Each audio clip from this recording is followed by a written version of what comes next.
Assalomu alaykum hammaga, hammalaringga xayrli kun. Mana bugun biz Qo'qonim loyihasini bo'lib turgan jarayonni kuzatgani keldik. Bizni prorabimiz Oybijon aka hozir to'laqonlik sizlarga ma'lumot berib o'tadilar. Assalomu alaykum.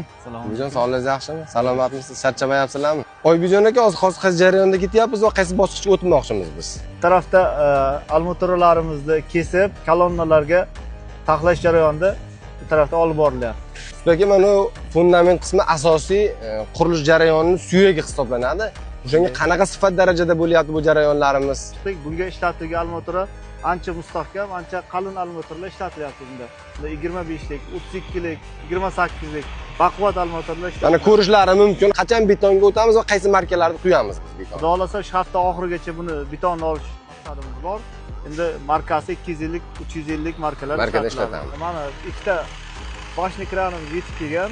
Endi buni katlavon bosqichidan chiqarganimizdan hamda ikki joyiga montaj qilib, undan keyin ishlarimiz ancha tezlashadi xudo xolasa. Shu o'rinda aytib o'taman, hamma qurilish jarayonlarida hamisha kranlar fundament yerdan chiqqandan keyin kelib o'rnatiladi.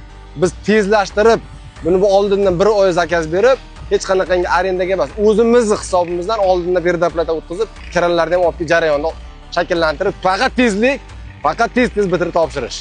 Umumiy qurilish jarayonlarimiz hammasini biz ijtimoiy tarmoqlarda bizning kanalimizga yoritib boramiz. Hammasini o'zingiz shaffoflik bilan kuzatib borishingiz mumkin. Faqat tezlik. Bosamiz olg'a.